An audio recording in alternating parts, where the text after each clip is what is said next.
पहलगाम में आप थोड़ी देर के लिए सोचिए कि औरतों को अलग करना, बच्चों को अलग करके कलमा पढ़ो तुम हिंदू हो या मुसलमान, गोली मारेंगे। माने जो लोग बच गए वो जिंदगी भर का जख्म अपने साथ लेकर जिएंगे वो लोग। अब होते कौन है करने वाले? ये इस्लाम और के नाम लेकर एक जंग नहीं कर रहे, ये सिर्फ भारत को हमेशा परेशान करने के लिए 75 साल से हरकतें कर रहे हैं। जो शरीर थे वो तोड़े मुल्क को, जो अमन पसंद थे उस मुल्क में रह गए।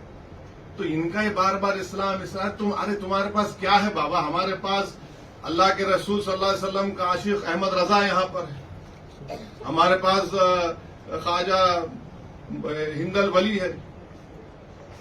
हर बार तुम तो अच्छा भीख मंगे हैं ये लोग, यकीन मानो ऑफिशियल भीख मंगे हैं पाकिस्तानी।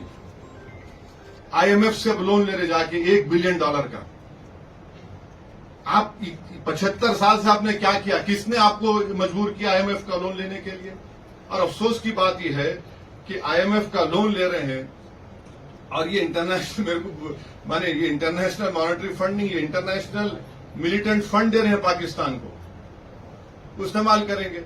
अब आप देखिए ये USA है, जर्मनी है, जापान है, ये कैसा है लोग इसको एग्री कर रहे हैं, जबकि हमारे जमीन पर, हमारे घरों पर, हमारे सिपाहियों पर हमले हो रहे हैं और इनको 1 बिलियन क्या है का लोन मिला रहा है। तुम हुकूमत तुम चलाना तो दूर की बात, तुमको इकोनॉमी चलाना नहीं आता तुम्हारे को।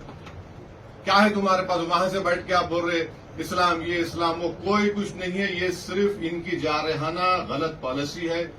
यहाँ पर अमन को बिगाड़ने के लिए, यहाँ पर हिंदू और मुसलमानों में निफाक पैदा करने के लिए, और इनको ये बात पसंद नहीं आती। आप अंदाजा लगाइए कि भावलपुर और मुरीदकी में हमला हुआ तो जो शख्स अमेरिका में टेररिस्ट है, हाफिज अब्दुल रऊफ, ये LET के सदर का बेटा, वो नमाज जनाजा पढ़ा रहा, उसके पीछे बैंड ऑर्गेनाइजेशन लोग खड़े, उनके पीछे पाकिस्तान की फौज खड़ी हुई है।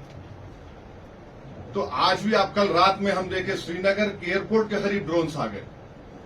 तो आप और हम हैदराबाद में बैठकर अंदाजा भी नहीं कर सकते, बल्कि भारत के दूसरे मुकामात पर जो लोग बैठे हुए हैं वो अंदाजा भी नहीं कर सकते कि कैसे बहादुरी के साथ हमारी फौज उनका मुकाबला कर रही है और कैसे बहादुरी के साथ और सबर के साथ जम्मू कश्मीर के बॉर्डर पर बसने वाले लोग, पंजाब के बॉर्डर पर बसने वाले लोग और राजस्थान के बॉर्डर पर बसने वाले लोग जो हिम्मत से इन तमाम मसाइब और मुश्किलात का सामना कर रहे हैं। और हम इनको बताना चाहेंगे कि हमारे रसूल सल्लल्लाहु अलैहि वसल्लम ने हमको एक तालीम दी कि तुम किसी से जंग मत करो, ये हदीस है, ये तुम किसी से जंग मत करो, मगर अगर कोई तुमसे जंग करता है तो साबित कदम रहो। तो हमको अब साबित कदम रहना है। ये सवाल कोई हिंदू मुसलमान का, ईसाई का, बौद्ध का नहीं है। सवाल दो कौमी पार्टी कांग्रेस और बीजेपी को, इनको भी इन दोनों कौमी पार्टियों को अपनी तू मैं में खत्म करनी चाहिए। सवाल यह है कि हमको एक सीसा पिलही दीवार की तरह ऐसे मुल्क के खिलाफ खड़े होना है जो सारी दुनिया के लिए खतरा है, बल्कि कभी ना कभी किसी वक्त पे इस दुनिया को, इस दुनिया के जी असर लोगों को, उनके लीडर्स को तय करना पड़ेगा कि क्या इस मुल्क में न्यूक्लियर बम रखने की इजाजत दी जा सकती है। इनके पास जो न्यूक्लियर बम है उसको डिसार्म करने की जरूरत है, इसको खत्म करने की जरूरत है। और बार बार आप बोल रहे हैं, कमीनगी की हद ये है कि श्रीनगर में दवाखानों को निशाना बनाया गया।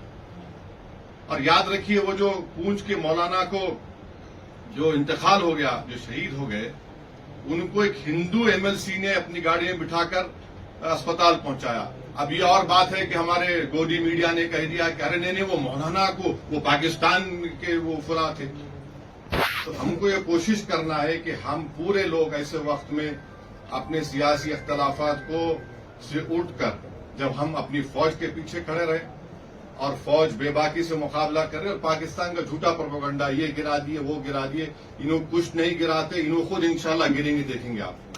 और ये होना चाहिए। ये बार बार इस तरह से धमकी देना, बार बार आकर तंग करना, बार बार आकर मुल्क में परेशानी पैदा करना, और इन लोगों की वजह से आप मेरी बात से मुत्तफिक होंगे, कई मुसलमान जेलों को चले गए, 8-8 साल 7-7 साल जेल में रहकर निकले वो लोग, बच्चे वो, इनका तो वही नहीं है फिर।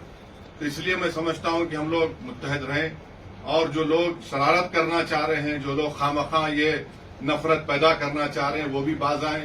ہماری دونوں نیشنل پارٹی سے اپیل کرتے ہیں کہ آپ اپنی توتو میں بعد میں کر لو، پہلے فوج کے پیچھے ہم کو کھڑے رہنا ہے. اور یہ جو بار بار مداخلت پاکستان کی طرف سے کی جا رہی ہے، ہماری سرکار